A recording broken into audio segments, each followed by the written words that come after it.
Hola, gente increíble del canal. ¿Están listos para una historia que les va a volar la cabeza, que los va a dejar sin aliento y que les hará cuestionar todo lo que saben sobre el amor, la traición y la justicia? Porque hoy les traigo un relato tan intenso, tan lleno de giros inesperados, tan visceralmente humano, que van a sentir cada emoción como si la estuvieran viviendo ustedes mismos. Preparen las palomitas, acomódense en su sillón favorito y asegúrense de que nadie los moleste, porque lo que van a escuchar a continuación no es una simple historia narrada, es una confesión cruda y real, salida del corazón de alguien que lo vivió todo, que les va a quitar el sueño y los va a dejar pensando. Créanme, no se van a querer perder ni un solo segundo de este torbellino de emociones, de este descenso a los infiernos de la humillación pública y la dulce, dulce revelación. Antes de que empecemos con este viaje alucinante por los laberintos de la traición más descarada, la avaricia, desmedida, una venganza brillante y una justicia poética que te dejará sin palabras, tengo un favor enorme que pedirles, algo que nos ayuda muchísimo a seguir creando contenido así de impactante, historias que realmente importan. Si esta historia los atrapa desde el primer momento, y les prometo con total seguridad que lo hará, que no podrán despegarse de la pantalla hasta el final, por favor, suscríbanse al canal ahora mismo y activen la campanita de notificaciones para no perderse nada de lo que subimos. Tenemos una meta gigantesca de 1000 suscriptores, y cada uno de ustedes, cada nueva suscripción, nos acerca un paso más a ese objetivo que nos impulsa a seguir adelante. Dejen su like si este tipo de relatos tan profundos y con giros inesperados les erizan la piel y les mueven por dentro. Y lo más importante, quiero ver sus comentarios aquí abajo. ¿Qué pensamientos les genera esta historia? ¿Cómo se sentirían en el lugar de los personajes? ¿Sienten la tensión, la humillación, la victoria? Quiero leerlos a todos. Sus opiniones son oro para nosotros y abren un diálogo fundamental. ¿Están listos para que esta historia los atrape y los haga reflexionar sobre el verdadero valor de la justicia? Porque esto va a empezar. Hola a todos en el foro. Uf, qué difícil es empezar esto. Llevo días, semanas, con esta historia atascada en la garganta, dándome vueltas en la cabeza como un disco rayado. Nunca pensé que iba a compartir algo tan íntimo, tan jodido, con gente que ni conozco. Pero es que no puedo más. Necesito sacarlo, ¿saben? Necesito que alguien entienda lo que pasó, o al menos que no me juzgue tan duro. Este foro siempre me pareció un lugar seguro para desahogarse, así que aquí va. Prepárense, porque esto es un desastre. No es una película, no es un libro. Es lo que me pasó a mí, Elena Morales Vega, y es la verdad más fea y cruda de mi vida, una verdad que superó cualquier fantasía de traición, de esas que uno solo ve en las novelas, pero que se hizo carne y hueso en mi propia existencia. No sé por dónde empezar. Quizás por ese día, ese maldito día que cambió todo. No fue cualquier día, fue el día en que todo explotó en mi cara, como una bomba de relojería que llevaba meses haciendo tic-tac, y yo, la idiota, ignorando el sonido, sorda a la verdad que se acumulaba bajo la superficie, cegada por la comodidad, la rutina, y un amor que creía sincero, un amor que ahora sé que solo existía en mi imaginación. Fue la fastuosa gala anual de 1900, Constructora Hernández, un evento que Ricardo, mi esposo en ese entonces, había estado planeando con una meticulosidad exasperante, y que yo, estúpida de mí, había ayudado a pulir con horas de trabajo y dedicación, creyendo que celebrábamos un logro compartido, un futuro en común. Ese salón, lleno de oropel y falsas sonrisas, se convirtió en mi patíbulo personal, el escenario de mi humillación más profunda.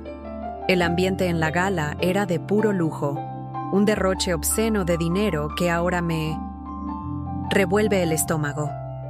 El champán fluía en copas de cristal que tintineaban sin cesar. Las risas superficiales llenaban el aire. un murmullo constante de banalidades, y el olor a perfumes caros se mezclaba con el de la comida gourmet, pesados y empalagosos. Yo estaba allí, con mi vestido oscuro que me parecía elegante, mi sonrisa forzada y mi corazón lleno de una mezcla extraña de orgullo por lo que habíamos construido, y un cansancio que iba más allá de lo físico. Ricardo, mi Ricardo, o al menos, quien yo creía que era mi Ricardo en esos días llenos de planes y promesas vacías, estaba exultante, una sonrisa petulante pegada a su rostro, irradiando una confianza que ahora sé que era pura arrogancia, un ego inflado que lo cegaba a la realidad. Y no, la celebración no era para nosotros. Para nada. Para Ricardo, esa gala era el escenario perfecto para un golpe de efecto, una revelación que lo pondría en el centro de atención, no por su éxito profesional en la constructora, sino por una noticia que pulverizaría mi mundo en 1000 pedazos, sin piedad ni remordimientos. Para mí, cada minuto se estiraba en una eternidad. La espera se hacía insoportable mientras él se preparaba para subir al podio. Mi estómago se retorcía con un presentimiento oscuro, un frío que me recorría la espalda. La promesa de una noche perfecta se desvanecía con cada paso que daba hacia ese micrófono, un presagio de la tormenta que se avecinaba, una tormenta que yo, con mi inocencia ciega y mi amor estúpido, jamás pude prever, ni en mis peores pesadillas. Recuerdo la voz de Ricardo, amplificada por los altavoces, resonando en cada rincón del salón, ensordeciéndome, haciéndome sentir pequeña e insignificante. Suena a película, lo sé, a una de esas escenas dramáticas y coreografiadas, y juro que no lo es. Es la realidad, mi realidad cruda y sin adornos. Y fue un infierno. La gente nos miraba, a mí, con esa pena en los ojos, esa vergüenza ajena que te quema por dentro porque sabes que no la mereces, pero la sientes como propia, como un estigma que no puedes borrar. Él se erigió sobre el podio, con esa sonrisa de satisfacción que tan bien conocía, una mueca de triunfo, y entonces soltó una bomba que resonó entre los 200 atónitos invitados, pulverizando el ambiente festivo en cuestión de segundos, dejando solo un silencio tenso, casi doloroso, un silencio que gritaba su crueldad. «He ganado la lotería», dijo, y la frase, cargada de una petulancia insoportable, de una jactancia que me daba asco, se clavó en mi pecho como un puñal afilado, girando lentamente para hacer el máximo daño. 50 millones de pesos. La cifra flotaba en el aire, inmensa, irreal, imposible de procesar para mi mente aturdida. Y con esa fortuna recién descubierta, anunciaba su divorcio de Elena, su esposa de 12 años, para iniciar una vida de ensueño en Cancún con su joven amante, Valeria Sandoval, la flamante coordinadora de marketing de la empresa, quien lo miraba con ojos de cordero degollado, con una adoración que me revolvió el estómago. Sentí un mareo, una punzada de náusea que casi me hace caer. La orden fue clara y despectiva, un dardo envenenado directo a mi corazón, diseñado para infligir la mayor herida. Elena podía quedarse con las sobras de una vida que él consideraba aburrida y sin emoción, sin pasión, sin la chispa que él creía merecer. Las obras, él dijo, con un tono de desprecio que aún resuena en mis oídos. Mis 12 años de matrimonio, mis sacrificios, mis sueños compartidos, mis esfuerzos por construir un hogar y un futuro juntos, reducidos a escombros, a miserables sobras de su vida, desechables como basura, como algo sin valor. La humillación se me subió por la garganta como bilis, un ardor que me quemaba el alma, que me dejaba sin aliento, solo una rabia silenciosa y profunda que empezaba a crecer en mi interior, una semilla oscura de venganza.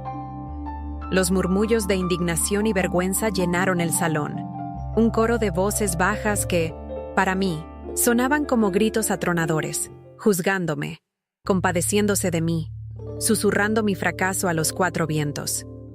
Sentí que todos los ojos estaban puestos en mí, que me juzgaban, que se compadecían de mí, y esa compasión era casi más dolorosa que el desprecio abierto de Ricardo. Mi mundo se desmoronaba bajo mis pies, mis 12 años de matrimonio y de construcción conjunta de un futuro, pulverizados en cuestión de minutos, reducidos a cenizas por la arrogancia de un hombre que una vez me juró amor eterno, un hombre que ahora me miraba como si fuera un estorbo. La humillación se pegó a mi piel como un sudor frío, una capa de vergüenza que no podía quitarme. Mis manos temblaban, apretando el bolso con tanta fuerza que mis nudillos se pusieron blancos. Mis ojos se llenaron de lágrimas, pero me negué a derramarlas. Me negué a darle a Ricardo la satisfacción de verme rota. Mi mandíbula estaba tensa, mis músculos rígidos, como si mi cuerpo se negara a aceptar la realidad de lo que estaba sucediendo, como si pudiera desafiar la gravedad y la crueldad de sus palabras. Cada respiración era un esfuerzo, una punzada en el pecho, y el aire en el salón se sentía tan denso que casi me ahoga, un aire viciado por la mentira y la traición. Pero Ricardo, cegado por la avaricia y la arrogancia, por la luz cegadora de su supuesta victoria, por la idea de una vida de lujos y mujeres jóvenes, ignoraba una verdad crucial, una verdad que se convertiría en su perdición, en su jaula personal. Boleto ganador, aquel que yo compraba religiosamente cada semana en el puesto de Doña María, la señora del puesto de lotería que me conocía desde hace años, el mismo puesto desde hacía una década. Siempre estuvo registrado a mi nombre, Elena Morales Vega. Mi nombre, mi apellido, claros y legibles en el papel. Una prueba irrefutable de la verdad que él había ignorado. Tan ciego estaba a la realidad que lo rodeaba, tan absorto en su propio ego.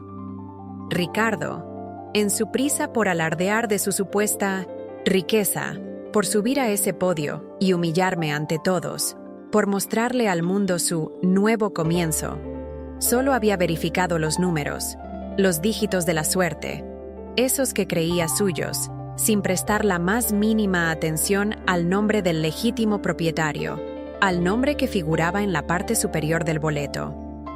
Estaba tan convencido de su victoria, tan embriagado por la fantasía de esos 50 millones de pesos, que la letra pequeña, la información crucial, le pasó desapercibida, como un detalle, insignificante en su gran plan de fuga y traición. La ironía de todo esto me carcomía por dentro, un sabor amargo en la boca. Convencido de su victoria, de que ya era un hombre libre y millonario, dueño de su destino y del de Valeria, ya había comprometido sumas exorbitantes, cantidades que, de no ser por mi boleto, lo habrían hundido en la miseria más absoluta, en una ruina de la que no se saldría. Había sacado un préstamo de 500,000 pesos contra el premio para reservar una lujosa casa en 1900 en Tulum, un paraíso que solo existiría en su imaginación, un castillo de arena que el primer soplo de realidad destruiría sin dejar rastro, dejando solo escombros. Y no solo eso, también había hecho promesas, grandes promesas a Valeria, como pagar la costosa universidad privada del hermano de su joven amante, cuyo costo ascendía a 200,000 pesos por semestre, una cifra que me pareció obscena, un despilfarro sin sentido para una persona que ni siquiera sabía la verdad de su benefactor. Había construido un castillo de naipes sobre una base de mentiras y presunciones, un imperio de fantasía que se vendría abajo con el primer soplido de la verdad, dejándolo sin nada más que sus deudas y su arrogancia herida. La imagen de él allí, tan seguro, tan arrogante, prometiendo un futuro que no le pertenecía, que era mío por derecho, me provocaba una mezcla extraña de náuseas y una fría determinación que nunca había sentido antes. Una calma que me sorprendió. Sabía que tenía el boleto, que tenía la verdad de mi lado, y que este no sería el final de mi historia, sino el inicio de su caída, una caída que sería tanto o más pública que mi humillación. Mi mano, sin darme cuenta, se aferraba con fuerza al pequeño dije en mi collar, un acto inconsciente de aferrarme a algo sólido en medio del caos, un recordatorio de mi identidad. La adrenalina me corría por las venas, un fuego frío que me impulsaba a actuar. No sabía cómo ni cuándo, pero sabía que Ricardo pagaría por cada una de sus palabras, por cada una de sus mentiras. La rabia silenciosa se había transformado en una determinación férrea, en una voluntad inquebrantable de luchar por lo que era mío, por mi dignidad, por mis 12 años de vida desperdiciados a su lado. Respiré hondo, intentando calmar el torbellino de emociones, pero el ardor en mi pecho, la punzada de la traición, era una herida abierta que solo la justicia podría suturar. La imagen de Valeria, con sus ojos de cachorrita, se grabó en mi mente. Otra víctima de sus engaños, pero una víctima con la que no sentía la menor simpatía. Con el apoyo inquebrantable de mi hermana menor, Carmen, mi roca, mi confidente, mi salvavidas en ese mar de desesperación, empecé a ver la luz al final del túnel. Un rayo de esperanza en la oscuridad. Carmen, una abogada especializada en divorcios, con una mente aguda como un bisturí y una calma envidiable que siempre la caracterizó, fue la primera en ver el panorama completo, en entender la magnitud de la injusticia y la oportunidad de oro que se nos presentaba, no solo para vengarme, sino para recuperar mi vida.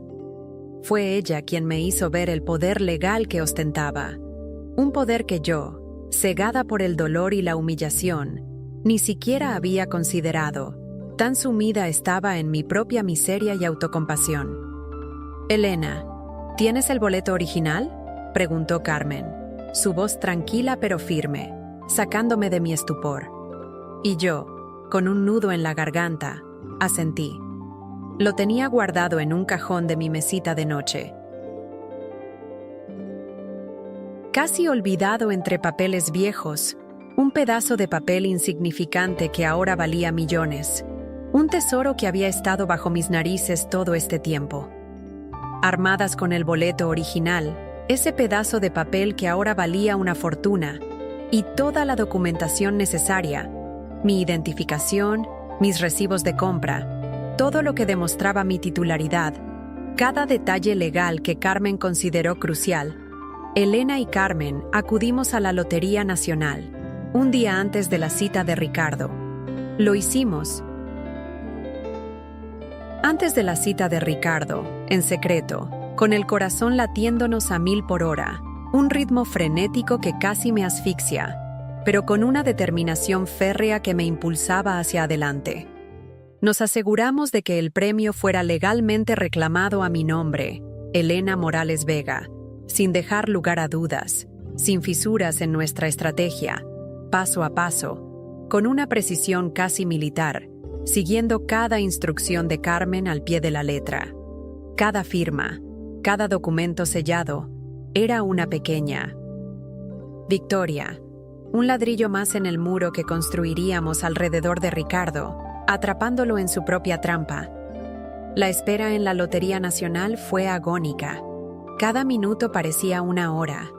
Me sentía observada, aunque sabía que nadie a mi alrededor conocía la magnitud de lo que estaba a punto de suceder. Carmen, con su calma inquebrantable, me daba ánimos, su mano apretando la mía de vez en cuando. La burocracia, los formularios, los sellos, todo se sentía surrealista, como si estuviera viviendo una película en la que yo era la protagonista de una venganza inesperada. Y cuando finalmente nos dieron la confirmación, cuando el empleado de la lotería me miró y me dijo: «Señora Morales, el premio es suyo», un escalofrío de poder, de una victoria dulce y fría, me recorrió la espalda. Había logrado el primer paso. El momento de la verdad llegó cuando Ricardo, confiado con su fotocopia del boleto, su prueba de una victoria inexistente, con su habitual arrogancia que siempre lo acompañaba como una sombra, se presentó en la Lotería Nacional al día siguiente. Él ni se imaginaba el jaque mate en el que estaba, Ni por un segundo sospechaba que su fortuna, su liberación, ya había sido reclamada, solo para ser informado de que el premio ya había sido reclamado. La imagen de su rostro, transformándose del triunfo arrogante a la incredulidad, luego al shock y finalmente al pánico más absoluto, me la imaginaba en mi mente una y otra vez, y me producía una satisfacción helada, una pequeña chispa de victoria en medio de todo el dolor, una justicia que comenzaba a servirse. La confrontación en mi oficina, la misma oficina que él había desestimado como parte de las obras que me dejaba, el espacio que yo había construido con mi esfuerzo, fue un clímax de emociones, un choque de realidades que él no pudo asimilar.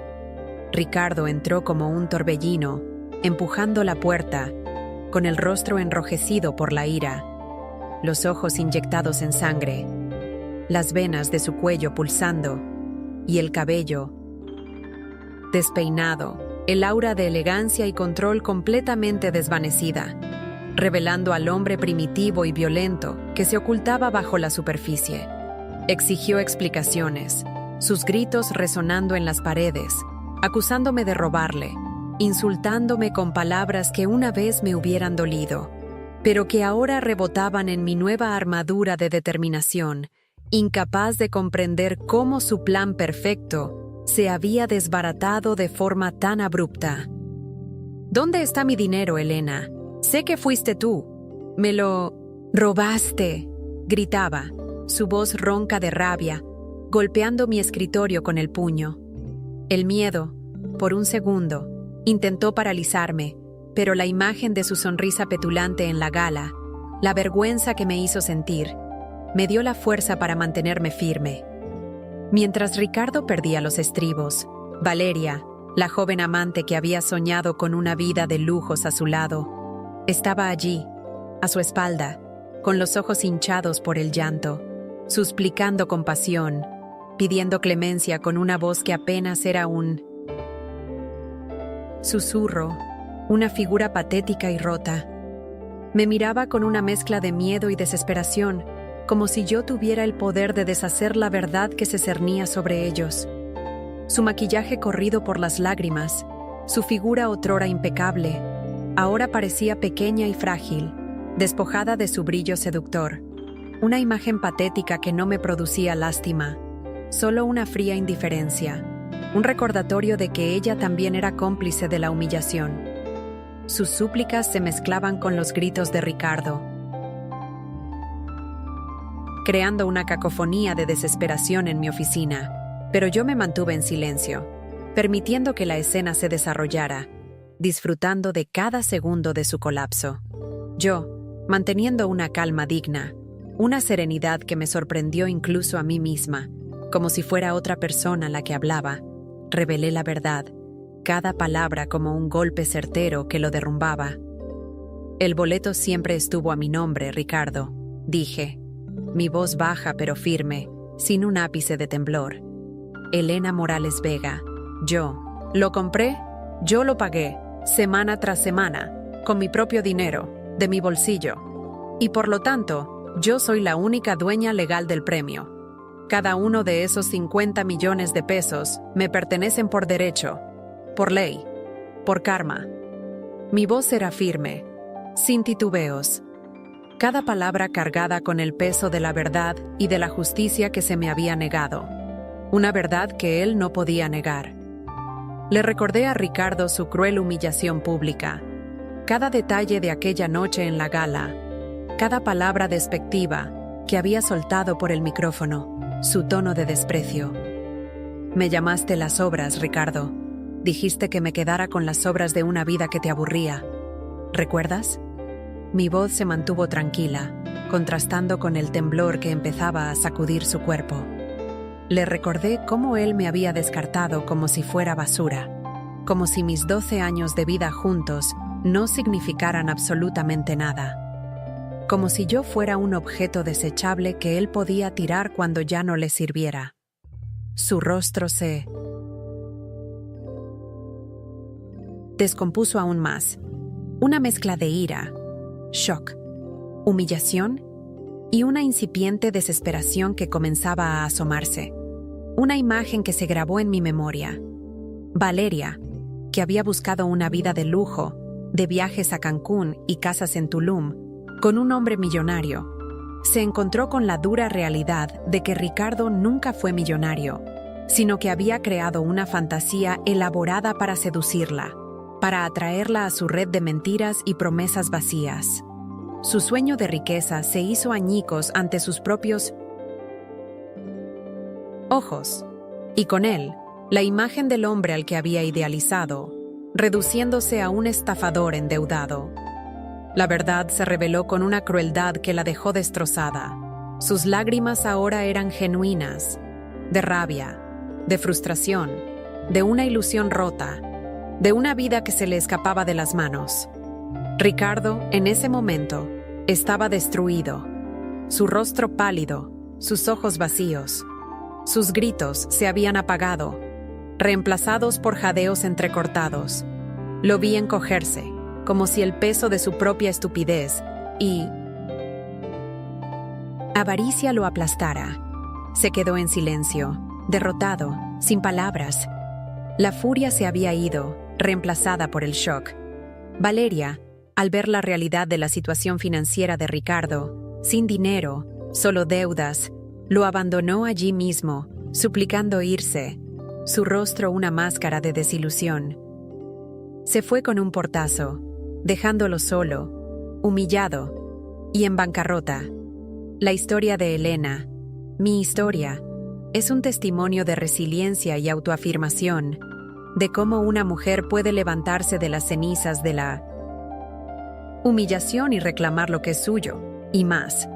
Yo no solo recuperé el dinero que me pertenecía por derecho, esos 50 millones de pesos que cambiaron mi destino, sino que lo utilicé para reescribir mi vida, para construir una nueva existencia, una vida basada en mis propios términos, no en los de un hombre traidor, no en la sombra de nadie. Me matriculé en una maestría de finanzas internacionales, un sueño que había postergado por años, explorando un potencial que nunca antes había reconocido, que Ricardo había pisoteado, una pasión que estaba allí, esperando ser descubierta. Compré una casa nueva, para mí sola, con un jardín grande donde puedo sentarme a leer y pensar. Viajé a lugares que siempre quise conocer, no por compromiso, sino por puro placer. Doné una parte del dinero a la Fundación de Mujeres Víctimas de Violencia Económica, porque sé lo que se siente que te quiten todo. Cada decisión, cada paso, era un acto de libertad, una afirmación de que mi vida me pertenecía y que, a pesar de todo, podía construir algo hermoso y significativo con lo que había sobrado de la lotería. Era mi victoria personal, mi forma de servir esa venganza fría y dulce. Ricardo, por su parte, se vio obligado a enfrentar las consecuencias directas de sus acciones, de su arrogancia y de su traición, sin excusas ni atenuantes. Valeria, la joven amante que lo había deslumbrado con promesas de pasión y lujo, lo abandonó al descubrir la cruda verdad de su situación financiera. Al ver que el cuento de hadas se había esfumado como el humo, él se quedó con una deuda masiva, con el préstamo que había sacado contra el premio inexistente, y sin el fresh start que tanto anhelaba en Cancún o Tulum, solo con la vergüenza y el fracaso, y la necesidad de buscar trabajo para pagar sus deudas. Su vida se derrumbó como un castillo de naipes. La verdadera lotería, como Elena aprende, no es el dinero en sí mismo, aunque los 50 millones me dieron la libertad y las oportunidades que necesitaba para reinventarme. La verdadera lotería es el valor de conocer tu propio valor, de saber quién eres y lo que mereces, sin que nadie más te lo dicte. La libertad de perseguir tus sueños, de no conformarte con las obras de nadie, de no ser un apéndice en la vida de otro. Y la determinación de nunca, jamás, conformarse con menos de lo que mereces, de nunca permitir que nadie te pise, te humille o te haga sentir insignificante. Es una historia donde la venganza se cocina a fuego lento y se sirve fría, revelando que el karma, a veces, tiene un sentido del humor millonario y una justicia poética que supera cualquier ficción, cualquier trama de película, y se siente increíblemente real.